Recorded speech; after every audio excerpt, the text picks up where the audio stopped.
முப்பெரும் கடல்கள், வங்காள விரிகுடா என்கிற பே ஆஃப் பெங்கால், இந்திய பெருங்கடல் என்கிற இந்தியன் ஓஷன் மற்றும் அரேபிய பெருங்கடல் என்கிற அரேபியன் சி சேர்கின்ற ஒரு அதிசய இடம்தான் கன்னியாகுமரி. 71.5 கிலோமீட்டர் கடற்கரை பரப்பளவு கொண்ட கன்னியாகுமரியில் சுமார் 200க்கும் மேற்பட்ட கிராமங்களில் 44 மீனவ கிராமங்களும் சுமார் 1,37,000 மீனவர்களும் தற்போது வசிக்கிறார்கள். அதில் 45,000 மீனவர்கள் பரம்பரையாக மீன் பிடிக்கும் தொழிலை செய்பவர்கள். இதில் சின்னமுட்டம் மற்றும் குளச்சல் இவை இரண்டும் பெரிய துறைமுகமாக கருதப்படுகின்றன. கன்னியாகுமரியில் பெருமை சேர்க்கும் வகையில் எத்தனை நிகழ்வுகள் திகழ்ந்தாலும் கன்னியாகுமரி மீனவர்கள் கஷ்டங்கள் பற்றி யாருக்கும் தெரிவதில்லை. நம் வெளிநாட்டு நண்பர்களிடம் கேட்டால், fishermen here? I don't know anything about them. You don't know anything. No. You have seen them anywhere? No, I've not seen any of the fishermen here. No. 嫌なことない。nothing.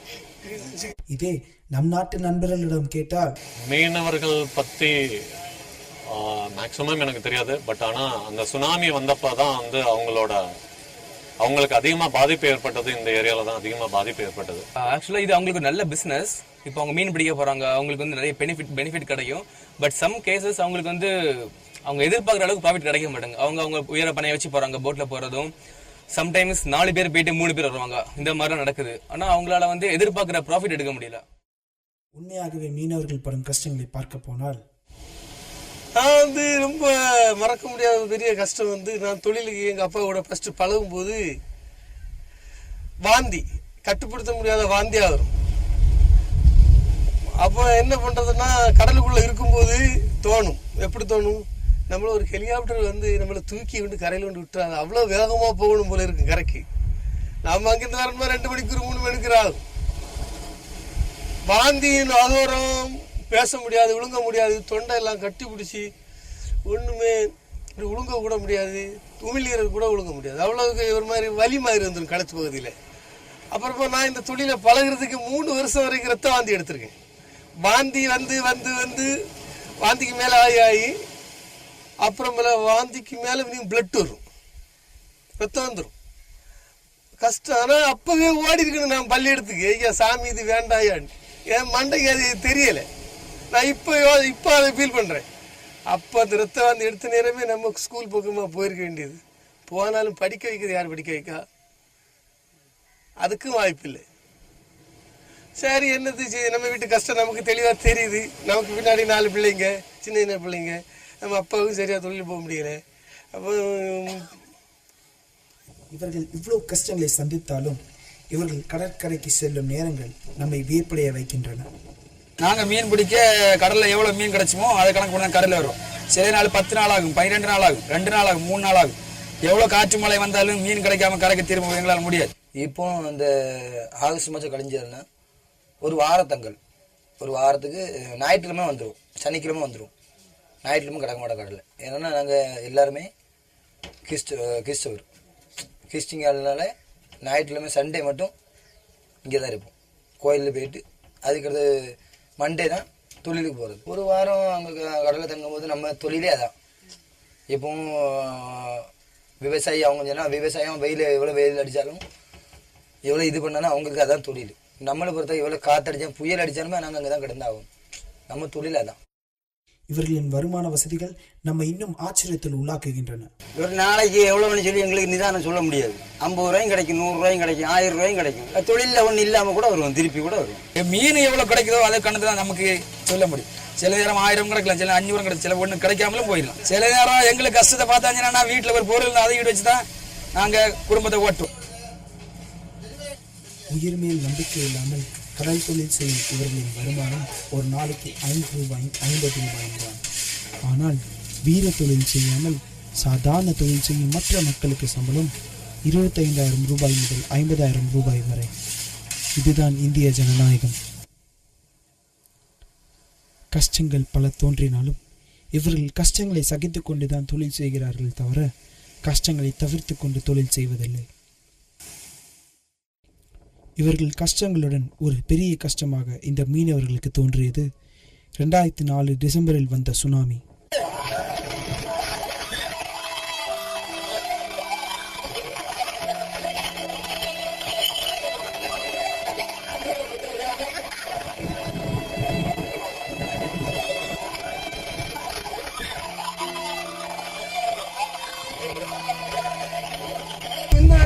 இது எல்லாமே சுனாமிக்கு அப்புறம் வந்த போட்டு தான் வெள்ளம் எல்லாமே கம்ப்ளீட் எல்லாமே சுனாமிக்கு அப்புறமா எல்லாரும் புதுசாக செஞ்சாங்க. பழசெல்லாம் அடிச்சு கொண்டு போயிடுச்சு. இங்கே வந்து நிறைய வீடுகள் போச்சுல, அந்த ஏரியா கண்ணால் இருக்குல்ல, இது கம்ப்ளீட் எல்லாம் போயிடுச்சு. இதெல்லாம் இப்போ ரீசெண்டாக கட்டினது அந்த கோயில் எல்லாம். ஃபர்ஸ்ட் வந்து இதெல்லாமே வீடாக இருந்துச்சு. இந்த ஏரியா கம்ப்ளீட் வீடு. சுனாமி வந்தப்போ எல்லாமே அடிச்சுட்டு போயிடுச்சு. இப்போ அவங்களுக்கு வந்து இடம் மாற்றி கொடுத்தாங்க வீடு.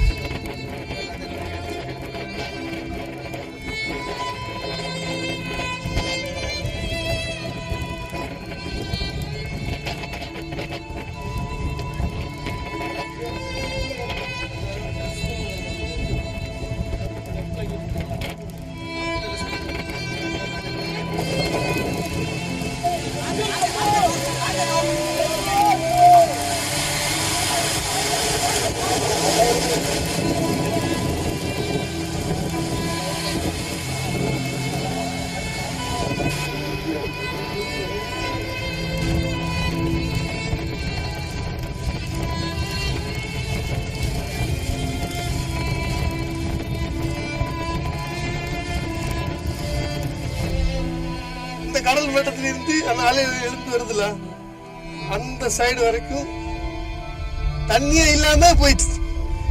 தண்ணியே இல்லாம வெறும் தனி தர கேட்கறது வியப்பா இருக்கா? நான் பார்க்கும்போது எனக்கு வியப்பா தான் இருந்துச்சு. இந்த படகெல்லாம் தரையில உட்கார்ந்து இருந்துச்சு.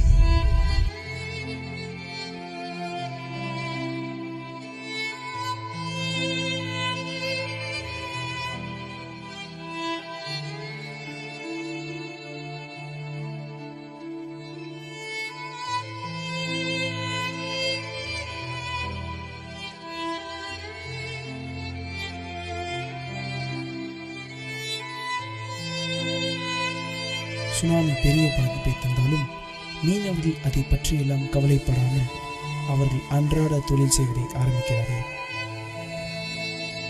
மீனவ சங்கத்தின் மூலம் ஏலம் எடுப்பவர்களிடம் ஒரு பேச்சுவார்த்தை நடத்திய போது அவர்கள் கஷ்டங்களும் ஒரு பெரிய கஷ்டமாக தோன்றியது. ஒரு மனிதன் ஜீவிதம் கழிக்கணும்னா ஒரு வாழ்நாள் திரும்பி வந்தா தான் இவர்கள் வந்து மீனவர்கள். ஒரு 1000 ரூபாய் மீன் தண்ணா 10 ரூபா கிடைக்கும். 1 லட்சம் மீன் தண்ணா 100 ரூபாய் இந்த 1000 ரூபாய் கிடைக்கும். அவங்க கடல்ல கஷ்டப்பட்டு உயிரை படம் வச்சு போய் அவங்க மீனை கொண்டு வராங்க. இங்க வந்து நாங்க அதாவது கிட்னி இந்த யாரம் போடுற இதுல பார்த்தோம்னா பாதிக்கப்படுற மொத்தம் ஈரல் கிட்னி தான் பாதிக்கப்படுது. சவுண்டு போட தொண்டை த்ரோட் வந்து சவுண்டு கம்மியாகும். தொண்டை பிடிக்கும். தொண்டை வேதனை வந்துட்டா அது ரொம்ப இதை புண்ணாகிடும். அடிக்கடி சவுண்டு போட்டுருக்கும்போது தொண்டை புண்ணாகும். அந்த இது வந்து மருந்து எடுத்தாலும் நம்ம ரெஸ்ட்ல இருக்க சொல்லுவாங்க. நம்ம பார்க்குற வேலைக்கு ரெஸ்ட்ல இருக்க முடியாது. கடலில் இருந்து எடுக்கப்பட்ட மீன்கள் அனைத்தும் கரைக்கு எடுத்து வரப்படுகின்றன. பின்பு மீன்கள் அதன் விதத்தில் பிரித்து ஏலம் எடுக்கும் வியாபாரிகள் கையில் வியாபாரத்துக்கு செல்லுகின்றன.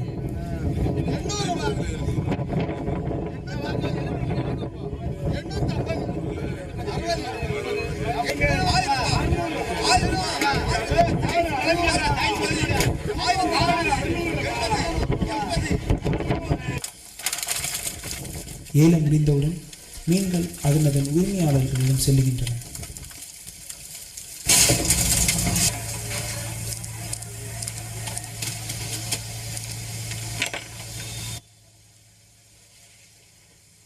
அனைத்து மீன்களும் நன்றாக பராமரிக்கப்பட்டு நாட்டின் பல மூலைகளுக்கு செல்லுகின்றன.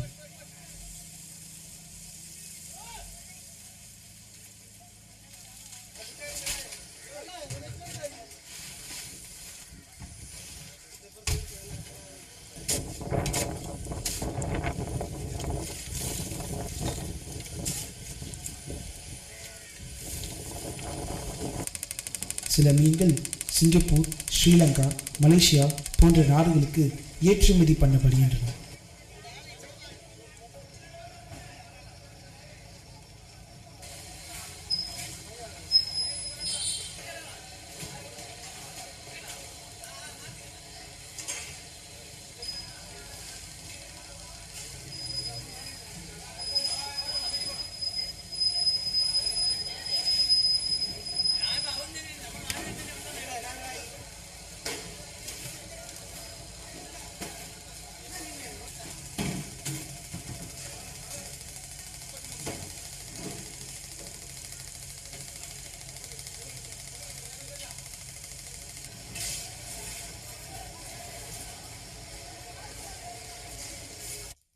நம் மீனவர்கள் கடலின் எல்லைகளை கணிக்கவும் கரைக்கு திரும்பவும் GPS என்ற கருவியின் உதவியை இக்காலத்தில் நாடுகின்றனர். ஆனால் அக்காலத்தில் அவர்கள் வெள்ளம், அதாவது நட்சத்திரம், மலைகள் போன்றவைகளை கொண்டு கடலின் எல்லைகளையும் கரைகளையும் கணித்திருப்பார்கள் என்பது ஆச்சரியம் அளிக்கிறது. அரசாங்கம் உங்கள் கஷ்டங்களுக்கு பங்களிப்பு அளிக்கிறார்களா என்று கேட்டால், கவர்மெண்ட்ல இருந்து ஹெல்ப்னு சொல்லும்போது அந்த அளவுக்கு இல்லை. ஒரு வருஷத்துக்கு ஒரு 4000 ரூபா அம்மா கொடுக்குறாங்க, மாறி ஒரு 2800 ரூபா வருது. அதுதான் நமக்கு செய்யக்கூடிய ஹெல்ப்பு. மற்றபடி யாராவது கடல்ல ஏதாவது ஆக்சிடென்ட் அது மாதிரி ஆகி உயிர் பத்து வந்துச்சுன்னா அதுக்கு ஒரு 1 லட்சம் ரூபா கொடுப்பாங்க எல்லாருக்குமே. அதெல்லாம் கரெக்டாக கிடையாது. அதுவும் பாடியை கையில் கொடுத்தாதான் கிடைக்கும். பாடி காணாமல் போயிடுச்சுன்னா அதுங்க கொடுக்க மாட்டாங்க. இந்த ஆட்சியை பொறுத்தளவுக்கு மீனவ மக்களுக்காக வேண்டிய எந்த சலுகையும் எங்களுக்கு கிடையாது. இதுதான் நாங்கள் கஷ்டப்பட்டாதான் எங்களுக்கு கூலி, ஒரு இதுவும் கிடையாது. கவர்மெண்ட் வச்சு எங்களுக்கு ஒரு சலுகை மீனவ மக்களுக்கு கிடையவே கிடையாது. என்ன எல்லாரும் போலையும் மிக்சிங் கிரைண்டர் கொடுத்தாங்க, அதான் சலுகை. அதை வச்சு என்ன பண்ண முடியும்? சாப்பிட முடியுமா? அரசாங்கத்தால் எந்த உதவியும் நாங்கள் பெறவில்லை என்று மீனவர்கள் மிகவும் வருத்தத்துடனும் கோபத்துடனும் சொல்கின்றனர். ஏனென்றால் அரசாங்கம் அவர்களுக்கு எந்தவித கடன் உதவியும் மற்றும் பிள்ளைகள் படிப்பதற்கு உதவித்தொகையும் கொடுக்கவில்லை. தாங்கள் மீது அரசாங்கத்திற்கு அக்கறை வேண்டும் என்று தங்கள் மனவேதனையை தெரிவித்தனர்.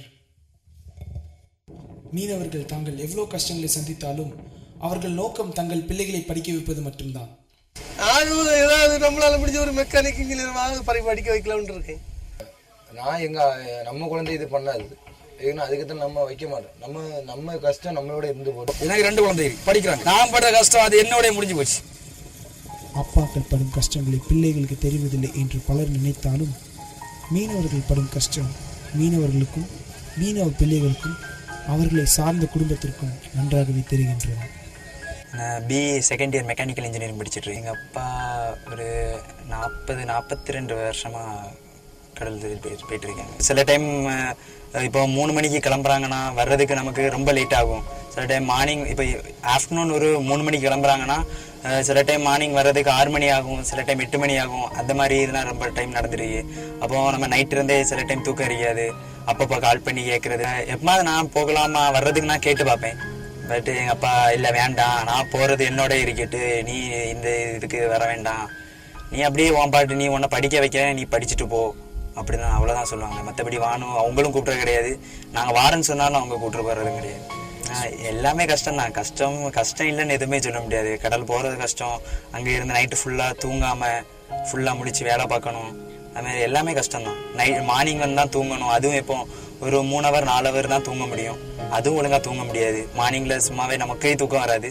அதே மாதிரி தான் நைட்டு ஒரு நாளுமே தூக்கம் இருக்காது. இப்போப்போ போகிறதுல கொஞ்சம் லேட்டாக வர்றதுக்கு கொஞ்சம் லேட்டானாலும் நாங்கள் உடனே கால் பண்ண ஆரம்பிச்சிடுவோம், என்னாச்சு எதுக்கு லேட்டு அப்படின்னு.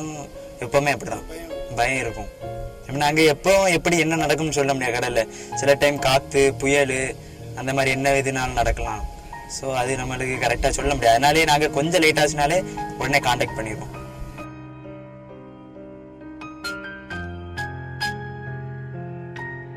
இந்த படைப்பை பார்ப்பதற்கு முன் நம்முள் இருக்கும் இத்தனை பேருக்கு மீனவர்களின் கஷ்டம் தெரியும். மீன் பிடிக்கும் தொழில் மட்டுமல்ல, எல்லா தொழில்களுக்கும் பின்னால் ஒரு சொல்லப்படாத வேதனைகளும் கஷ்டங்களும் உண்டு. ஒவ்வொரு வேலைகளை பார்க்கும்போது அந்த வேலையை செய்த உற்பத்தியாளரை நினைவில் வைக்க வேண்டும்.